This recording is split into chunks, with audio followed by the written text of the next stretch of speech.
Bonjour et bienvenue sur Expérientiel, le podcast qui propulse la transition du tourisme vers un avenir plus durable et inspirant. Ici, on parle d'un tourisme qui bouge, qui innove. Vous vous demandez comment transformer le tourisme pour en faire un vrai moteur de changement positif, plein de sens et d'opportunités? Vous êtes au bon endroit. On va à la rencontre de celles et ceux qui font bouger les lignes. Des pros passionnés, des jeunes qui osent, des experts qui bousculent les idées reçues, tous unis par un même objectif, rendre le tourisme plus responsable, plus inspirant. Ici, on met en lumière des actions concrètes et des initiatives qui changent la donne. Que vous soyez acteur du tourisme, étudiant ou juste curieux, ce podcast est fait pour vous. Alors inspirez-vous, osez agir et embarquez avec nous dans cette aventure. Je suis François Huette, fondateur d'Expérientiel Production. Ma mission, mettre en avant celles et ceux qui réinventent le tourisme et le monde de l'entreprise avec des podcasts écoactifs. Allez, installez-vous bien, prenez une grande inspiration et c'est parti pour l'interview du jour. Bonjour, aujourd'hui on part sur l'île de beauté, la Corse, une destination qui est pas loin de chez moi et que je n'ai pas encore eu l'occasion de visiter. C'est fou ça quand même, hein. Par contre, j'en ai entendu parler. C'est un endroit fantastique, des paysages, une culture, des traditions, quelque chose d'exceptionnel. Et j'ai rencontré Annabelle Gossin qui m'a parlé de la Corse il y a quelques années et qui est très engagée dans le tourisme durable, qui m'a dit vraiment, François, il faut que tu ailles rencontrer des acteurs corses dans le tourisme. Ils font des choses incroyables. Alors aujourd'hui, je suis content. J'ai Jean-Louis Moretti qui travaille pour l'agence touristique de Corse et Nathalie Buresi qui est la directrice de l'office de tourisme de Bonifacio. Ou on dit Bonifacio ou Bonifacio? On dit Bonifacio. Ce qui va être intéressant dans notre interview aujourd'hui, c'est qu'on va essayer d'observer la dynamique qui peut exister d'une agence de tourisme qui a une stratégie vraiment territoriale, comment elle le décline au sein des offices de tourisme et de voir un peu quelles sont les expériences, qu'est-ce qu'on peut apprendre ensemble, qu'est-ce qu'on peut découvrir et qu'est-ce qu'on peut faire. On propose à Nathalie de se présenter. Alors bonjour, moi je suis donc Nathalie Bourrez, je dirige l'office municipal de tourisme de Bonifacio. C'est un office du tourisme, on dira de grands sites touristiques, donc c'est pour ça qu'il est municipal. La feuille de route, c'est travailler sur un tourisme durable et responsable en menant des missions régaliennes qui sont les nôtres sur de l'accueil, de l'information, de la promotion, de la coordination des acteurs. Et on fait également énormément d'événementiel, commercialisation et tout ceci toujours dans une ambition de faire un développement touristique intelligent, positif, voilà. Et Jean-Louis, qui êtes-vous? Moi, je suis un employé de l'agence du tourisme de la Corse. C'est une agence de la collectivité territoriale de Corse.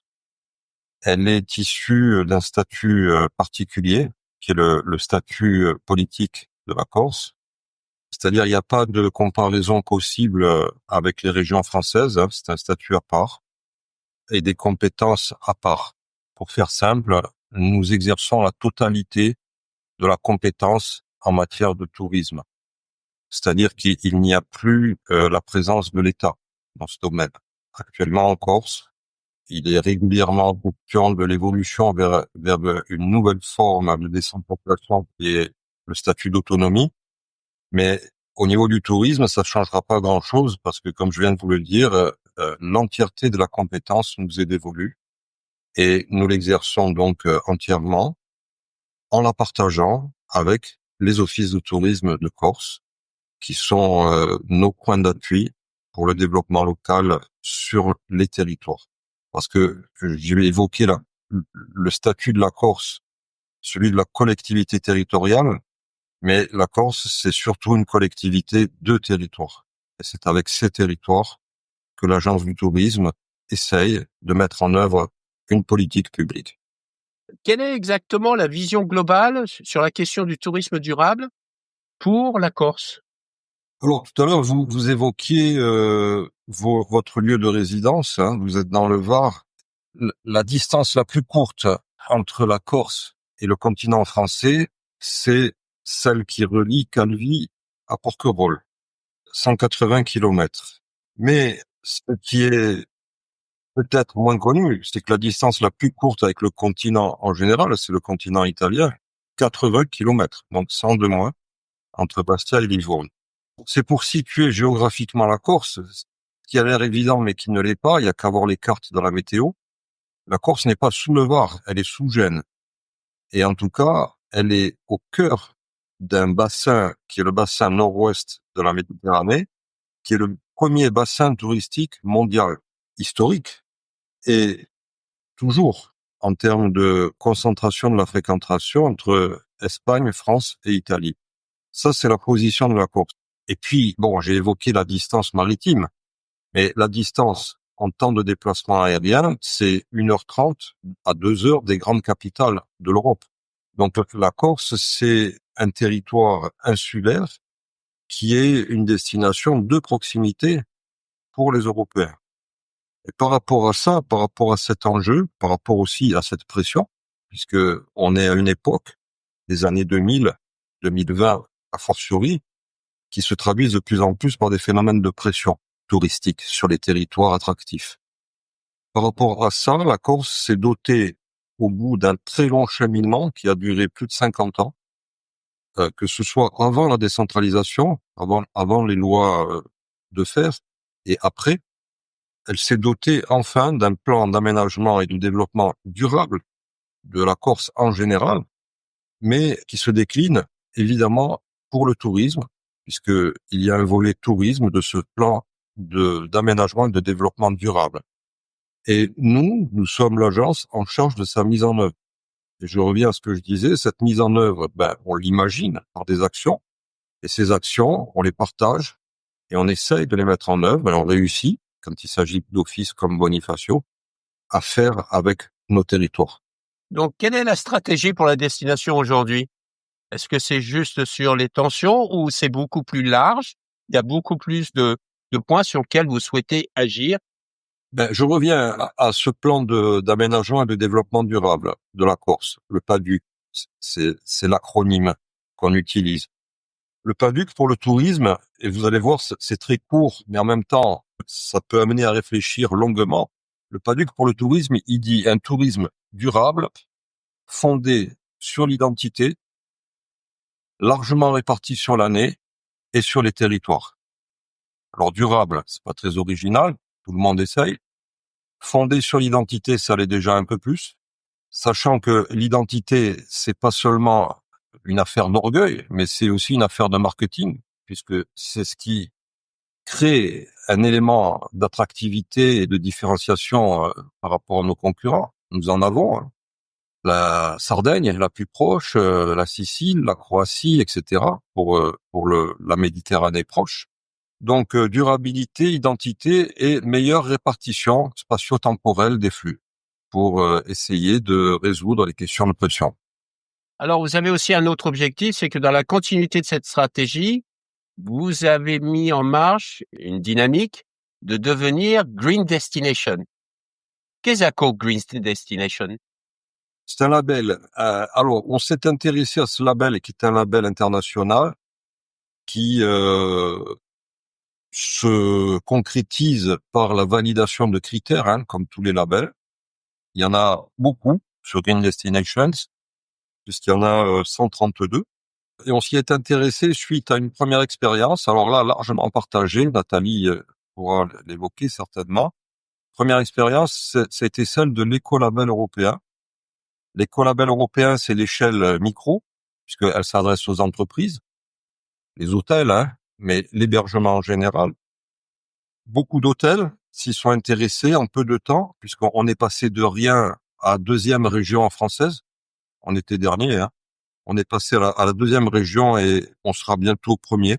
On sera leader en France pour le nombre d'établissements portant l'écolabel européen.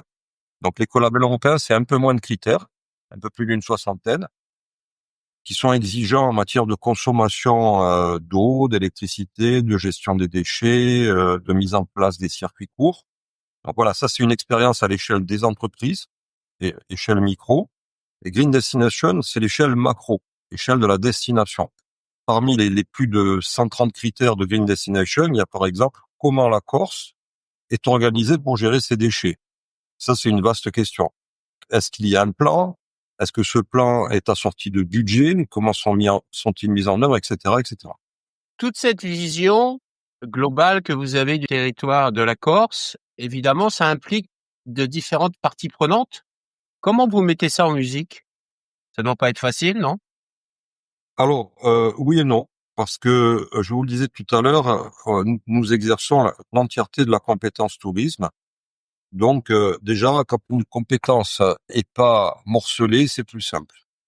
Vous, par exemple, dans le Var, il y a le niveau régional et le niveau départemental.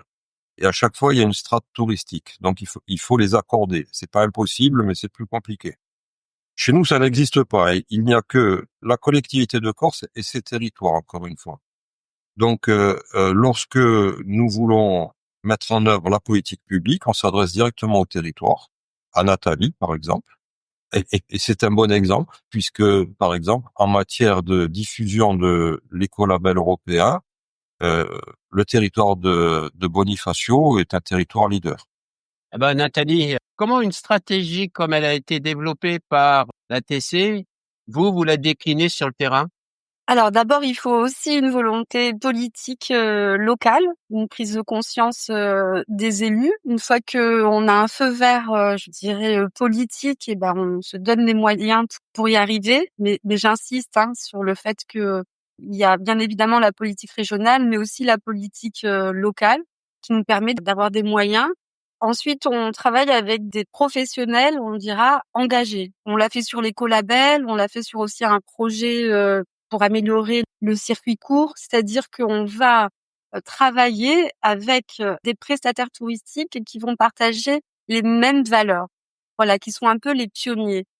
Et avec ces professionnels, il y a un accompagnement individuel, c'est-à-dire de bien connaître leurs pratiques, leurs projets, leurs capacités d'investissement, leurs envies, et de réussir grâce à de l'ingénierie. Alors nous, heureusement, on a fait aussi appel à des experts dans la transition écologique, à les accompagner à faire un diagnostic, un plan d'action qui permet les sensibiliser, parce que de la transition écologique, on parle de déchets, on parle de consommation d'eau, consommation d'énergie, de gaspillage alimentaire, de tellement de choses, de la communication responsable. C'est tellement vaste que l'enjeu, c'est de voir où est-ce qu'ils sont forts, où est-ce qu'ils ont une marge de progression, et de les accompagner. Et ce qui a été formidable, c'est qu'il y a eu aussi des financements, je le dis, de l'ADEME, via le Fonds de tourisme durable. Et donc là, il y a eu 2 politiques et 2 types de financements différents qui ont fait que il y avait les moyens, en tout cas, pour accompagner les professionnels vraiment à cette transition. Là, ça fait 4 ans qu'on accompagne 60 professionnels. 40 professionnels ont déposé des dossiers dans le cadre du Fonds de tourisme durable. Donc ça veut dire que ils justifient en fait des critères de l'écolabel. Il est effectivement exigeant. Et donc il faut investir, mettre en place des protocoles, des formations des professionnels, enfin de leurs saisonniers, etc. Donc il y avait ces dispositifs financiers, et après vraiment nous, notre rôle, ça a été d'embarquer individuellement et après de manière collective, c'est-à-dire de créer vraiment un réseau de partage de valeurs. Donc on organisait aussi des sessions sur des thématiques différentes, comme la gestion, comment on peut améliorer la gestion du tri des déchets, en faisant intervenir le Civadec qui s'occupe de la valorisation des déchets, l'Interco qui s'occupe du tri, de la commune qui est la police du maire pour faire respecter en fait le tri des déchets par les professionnels, en fait par des échanges, tout simplement par des échanges, des rencontres, de parler de ses difficultés, des choses qui marchent. Et ce petit bouche à oreille, je dirais, permet d'enclencher une dynamique et surtout un réseau d'acteurs engagés, qui fait qu'une fois qu'on a été sur de l'amélioration du circuit court, on va sur de l'écolabel, on va sur de l'amélioration de gestion des déchets, sur là demain sur de l'inclusivité, de travailler sur l'accessibilité des visiteurs qui peuvent avoir un handicap. Voilà, tout ça pour dire que faut constituer un noyau d'acteurs engagés et continuer à l'animer et se projeter, je dirais, ensemble. En fait, c'est ça, c'est quel avenir on veut d'un territoire et de ne pas avoir peur de confronter les exigences, les enjeux, parce que un qui dit transition écologique peut être en opposition avec le développement économique, alors que c'est un des enjeux pour nous. On est une destination purement touristique. Il faut qu'il y ait ce développement économique, mais il faut faire en sorte qu'il soit le plus vertueux possible. Une des actions, on rejoint tout à fait la stratégie régionale, c'est qu'il soit durable, qu'il soit ancré dans notre identité et qu'il puisse y avoir une répartition dans le temps, voilà, qu'elle soit pas uniquement saisonnière sur 4 mois de l'année, mais qu'on puisse avoir une activité tout au long de l'année. Et c'est ambitieux ce que je dis, mais oui, on peut aussi y arriver du mois de novembre, décembre, janvier, février, mars. On peut y arriver. Pour cela, la transition écologique, c'est un formidable levier. Et après, je profiterai aussi de dire, parce que c'est sous l'impulsion aussi de l'Agence du tourisme de Corse, on a passé un contrat de développement territorialisé où ils nous engageaient, mais je trouve que c'est très intelligent, à travailler sur des offres expérientielles. C'est de proposer une nouvelle génération de produits touristiques, on dira, moins axés sur le tourisme balnéaire et nautisme, c'est-à-dire de pouvoir créer des activités, je dirais même designer des activités avec des artisans, avec des chefs, avec des pâtissiers, pour qu'il y a des moments de rencontre, d'échange, de découverte d'un savoir-faire, d'un terroir, finalement notre identité. Et donc on a expérimenté, là ça fait 2 ans, ce type de nouvelles offres, et on sent bien on répond à une demande, et que c'est un développement qui permet de donner du sens aussi au métier, à l'activité touristique. Voilà, je trouve ça intéressant, et ces offres expérientielles, on a pu aussi les agréger dans des séjours touristiques.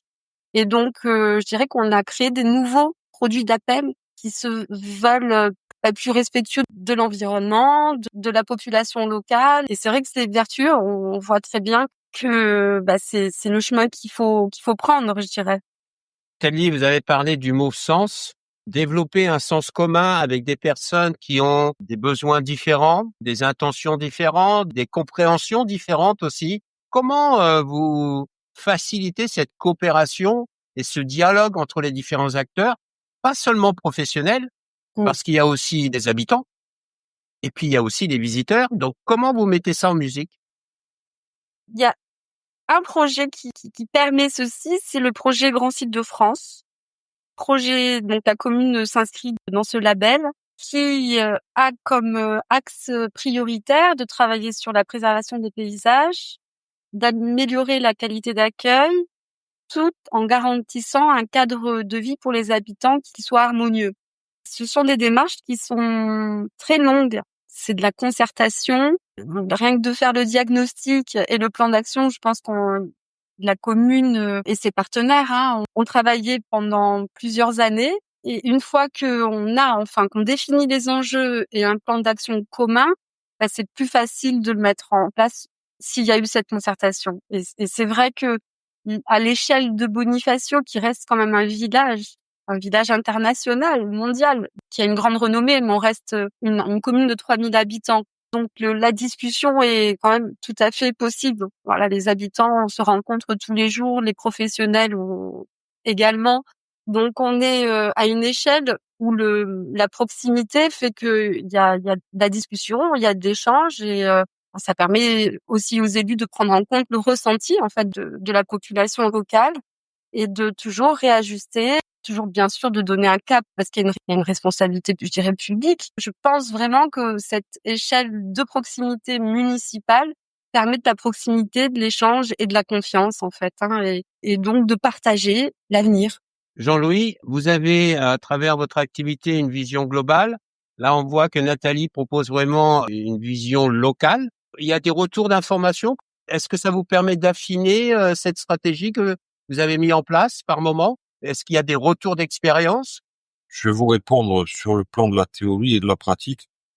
Sur le plan de la théorie, ce que nous faisons, moi j'utilise toujours le mot, même s'il est plus à la mode. Entre-temps, on en a inventé d'autres, mais c'est du développement local. Le développement local, c'est quoi? C'est la rencontre de la démarche descendante et de la démarche ascendante. Les Anglais disent bottom-up.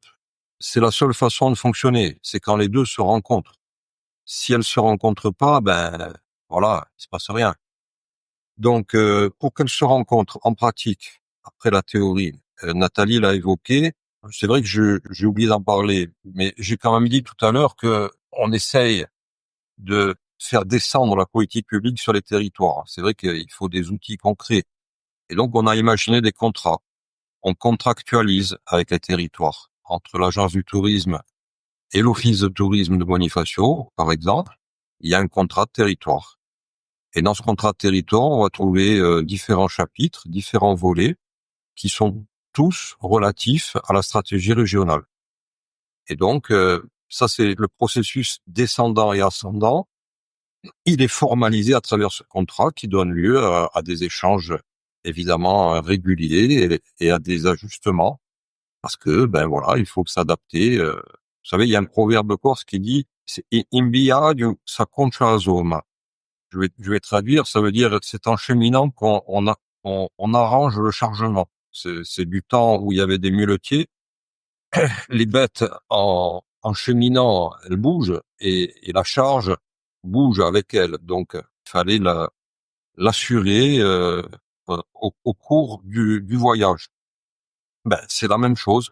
On n'est pas dans des politiques figées, rigides, comme ça a pu exister, hein. Si on l'évoque, c'est parce que ça a existé. Ce qui ne relève pas justement de cette philosophie-là, celle du développement local, est voué à l'échec. Une dernière question. Au mois de mai, vous organisez le Green Festival. Alors, quelle est l'intention de ce festival? Quel est son format? Ça se passe où? Racontez-moi un peu parce que je suis curieux. Mais alors, c'est pas nous, hein. C'est ni l'agence du tourisme, ni l'office municipal de Bonifacio. C'est un autre office, exemplaire également, celui de Calvi en Balagne, qui organise un festival qui s'appelle, alors après le label auquel nous candidatons, Green Destinations, ce festival s'appelle Green Horizonte.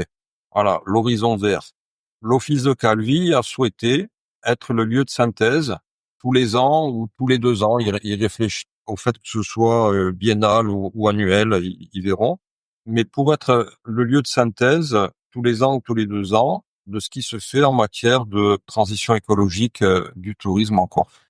Par rapport à cette transition écologique, on parle souvent de la transition écologique, mais il y a la transition sociale aussi, hein, qui est aussi importante parce que toute transition touche sur différents points importants.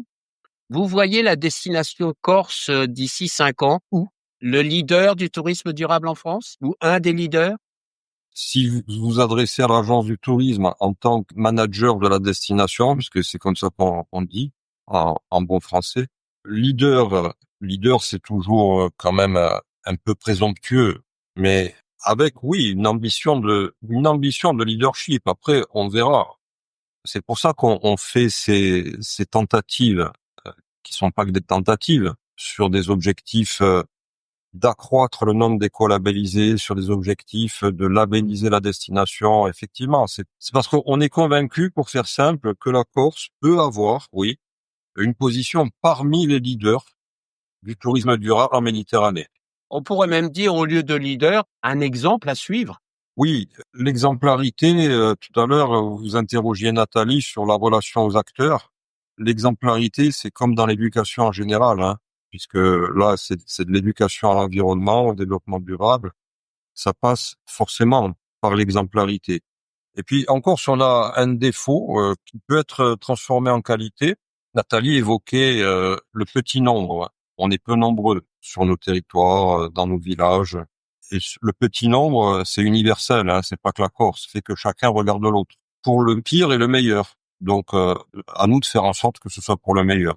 Et Nathalie? Et sur la partie sociale, disons que effectivement c'est un des piliers du tourisme durable. Il y a encore beaucoup à faire sur des politiques RSE, sur l'inclusivité, sur de la formation, sur de l'accueil, améliorer l'accueil des saisonniers. Voilà, les chantiers sont encore immenses, mais en tout cas ils sont dans notre feuille de route et bien évidemment, il faut que le capital humain soit mis au centre de toutes les préoccupations pour qu'il puisse y avoir un épanouissement de la population et qu'ils aient toujours plaisir en fait à accueillir et offrir le meilleur de leur territoire, de leur identité et de leur destination. On a encore de nombreux chantiers à mener. C'est un voyage sans fin, mais c'est ce qui est important, c'est pas la destination, c'est le voyage, c'est le chemin pour y arriver. Merci beaucoup à vous deux pour ce temps. C'était très intéressant de voir et d'observer la dynamique entre différents organismes avec une vision globale et une vision locale. Je pense que ça va interpeller beaucoup de personnes en disant, voilà, il y a une dynamique. Qu'est-ce qu'on peut apprendre justement de vous?